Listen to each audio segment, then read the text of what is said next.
Run up, no balls. Two big topics that we seem to be worried about at the moment, Charlie. So let's start with no balls. Okay, and then we can talk more about the run up because we've covered that before, but I think it's always useful to go over it again. Let's talk no balls. How did you deal if you did have a problem with no balls and it was something as a club, particularly when Mace was bowling coach, the big focus was we do not bowl no balls. So, and I totally on board with it in terms of when we're in competitive net situations, when you're pre-game, for me, two things you should always do is once you're ready and warmed up, you bowl with match intensity, at least, and you bowl with your normal run-up. If you're not doing that in competitive nets, and when I say competitive, that's when you're against a batter. When you're not doing it there and you're not doing it pre-game, at least 6 balls, how the hell do you expect to do it like that in a game? Now, the only caveat would be this season where it's been wet, wet, wet, lovers all around, and then you're straight out to a game. So a lot of people's first taste of being outside this year has been their first game. So there's been no nets to bridge the gap between the two. Yeah. But if we just talk generally in the general year, how would you go about making sure you've covered that off to make sure we're not bowling no balls? Because no balls are a killer. Yes, absolutely. Yeah, non-negotiable in practice as far as I'm away. I have to get your foot behind the line. What you do in practice will transfer across to a game, as you said. So, be disciplined with that. Be diligent. And if you're bowling by yourself in a net, you can get some cones or something that's not going to twist your ankle, and put them kind of in line with where my toe is now. So my foot here would be behind the line. The line's obviously where the red band is.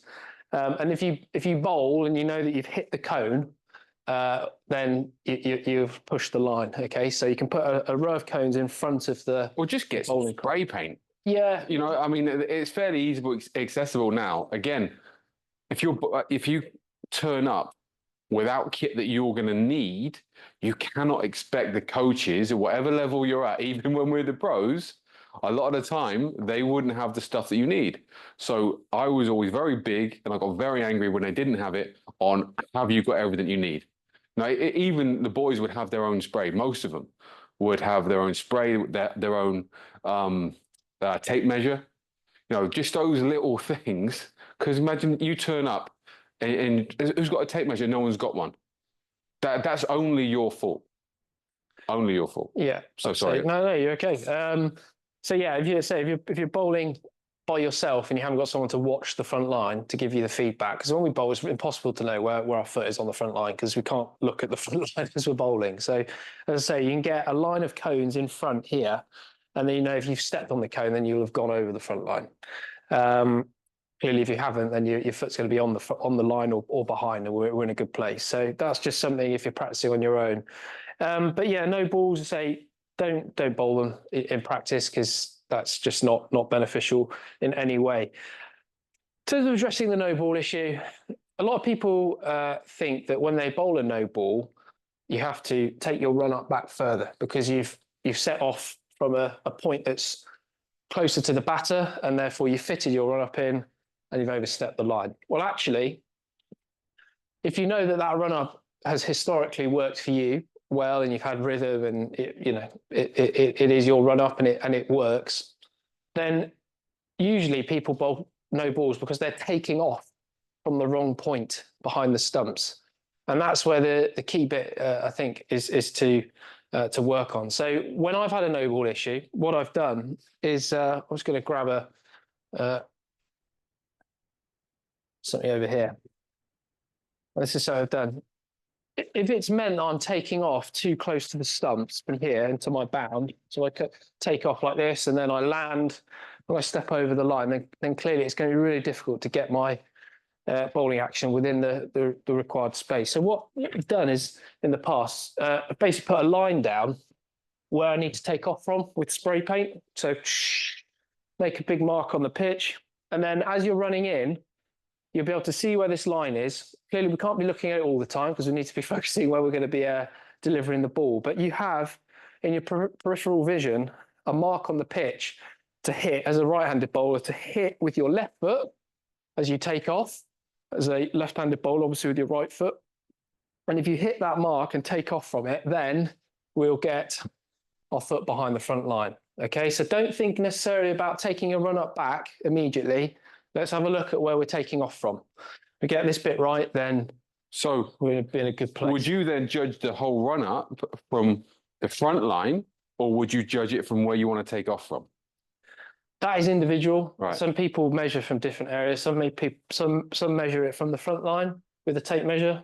Some measure it from the line and by the stumps, whatever it's called, the popping crease. I can't remember. Yeah.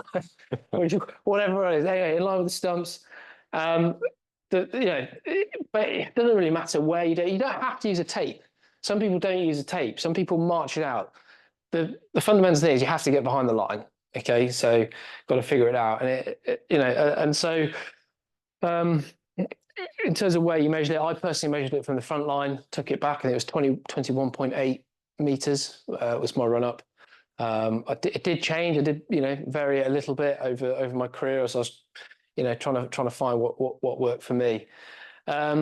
So that's the first thing. Have a think about where you take off from. Another key thing within the game, there's no reason why you can't, if you're playing a game post or pre-game, sorry, come and make that mark on the pitch. Okay, it doesn't have to be in practice. There's nothing wrong with you taking a spray can and making a big mark here on the pitch for you to take off on in a game if it's going to help. And also what might be useful is to ask the umpire to stand in line with it. So as you're running in, it's another little reminder of where we're trying to take off from, okay, as a visual cue in our... Yeah, that's always going to be there, isn't it? Because if you have someone struggle with looking on the floor because they want to be looking at the off stump or whatever, you're going to see the umpire. They're usually a pretty big lad, and you'll be able to see them. And so that's another reason, obviously, try and be nice with the umpires so that they're happy to. Yeah. Because sometimes if you're a bit they probably wouldn't be as keen, or they could be a bit grumpy. But to get them stood there so you always know, and you know that distance, then that's going to help you out. Because even if you're a little bit out either way, as long as you think you're almost measuring from the front toe on that front line, you've got that much space either way. You should never then, if you've got the umpire there, you should never be more than that out of the jump, even forward or back. Okay, so that's there's been an area of flexibility, degree of freedom, to move with them. But hope that helps out. Now, another reason we bowl no balls, be out of rhythm. Everyone gets out of rhythm. We're not robots, okay? So some days we wake up and our stride length is shorter, our stride length is longer. Whether we're fatigued or whether we've got energy, whatever, okay, that can happen. We've just got to roll with it. But again, the first part of your run up from here to where we take off is really important, okay? And it's what we're looking for really with a run up is for it to be fluid, as I say, rhythmical, and for it to be a build up, a very gradual build up into like an optimum speed to then take the energy that you've created from your run up into the crease. Okay, what we don't want to be doing is building up really nicely and then slowing down here, shutting down as it's called, because then all that work is wasted and we can't use all that energy in our bowling action.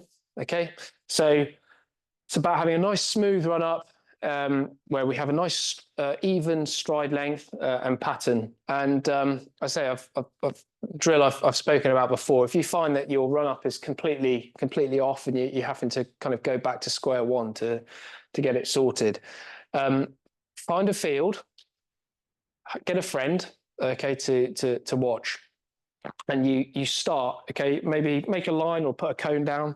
Okay, you start here.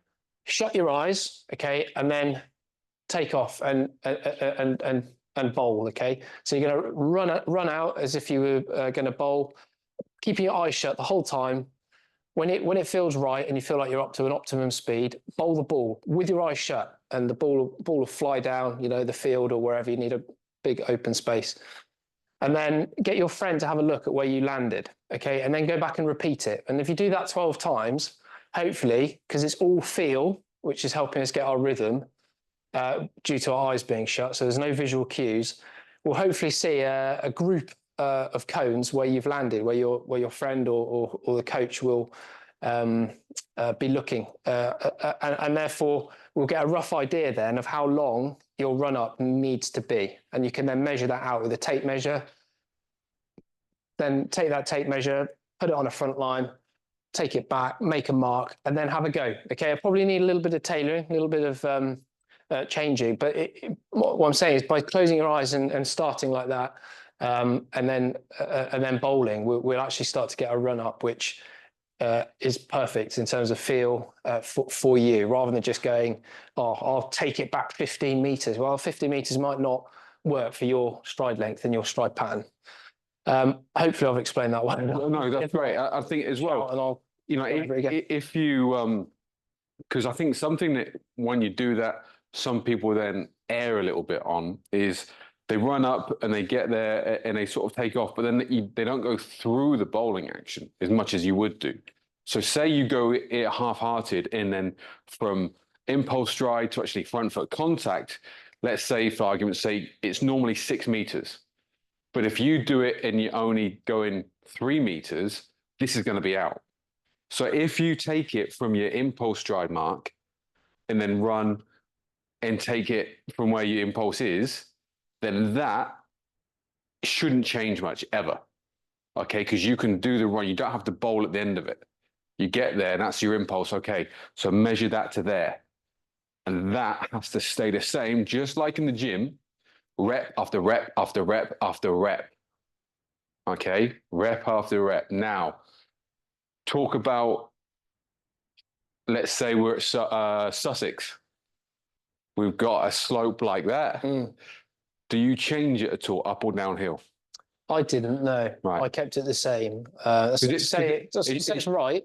Because we think, like, realistically, you know, the grounds where we've had a slope, once you get in towards the impulse stride, is usually similar. So if you're keeping the same from impulse to front foot contact, yeah, there should be no real need to change it, should there? That's right. I mean, again, it depends how quickly you get to this point. Yeah. Within, you know, to the takeoff and impulse stride. Takeoff point and impulse stride is the same thing, just for clarity. So how quickly you get there? Yeah, with a slope. If you're going uphill, it's easier because you can attack the crease. Yeah. You know, you're unlikely to push it. You can just run in harder, and you have to drive your knees a bit more. I always found it easier bowling uphill than it is downhill because you just put effort in. It's harder coming downhill because the hill takes you, and you get, you know, build up speed quite quickly, and that's where you can push this line, take off a little bit too close to the front line, and then you end up overstepping. So the key bit for getting behind the line and being in good rhythm bowling down the hill is to set off and cruise. Don't try and attack the crease. You will build up speed naturally. Imagine like setting a little go-kart, pedal go-kart, putting it on the top of a hill and letting it go. Well, it's going to naturally build up speed without anyone putting the pedals on it.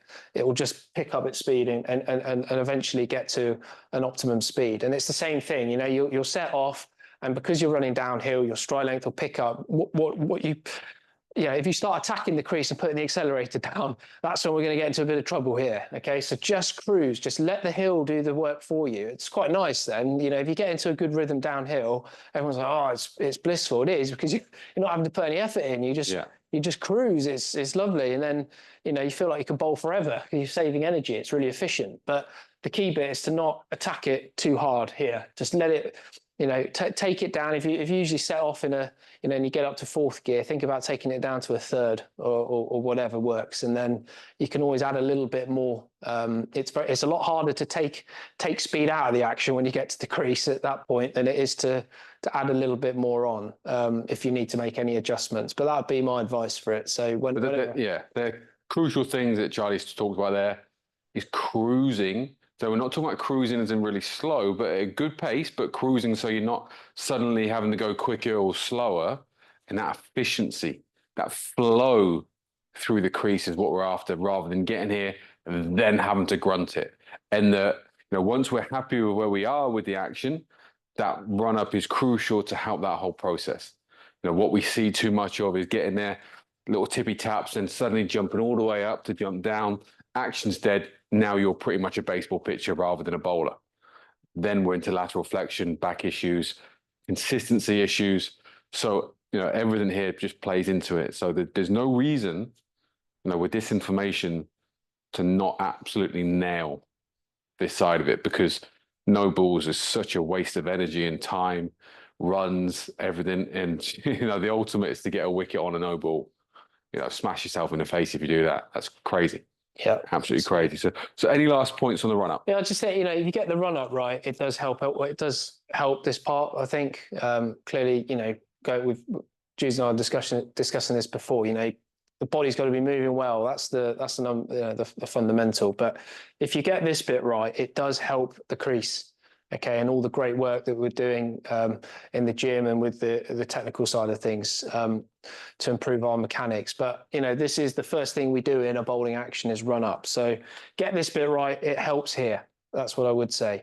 And yeah, it does take a bit of practice. If anyone's got any more questions on that explanation I gave for finding your run up, doing that drill with your eyes shut, please shout. Hopefully explained it well enough, but that's just a starting point to try and figure out something, a run up that works for you. And yeah, any questions, please shout. Brilliant. Warm up. Warm up again. The run up. Get it sorted. Cool.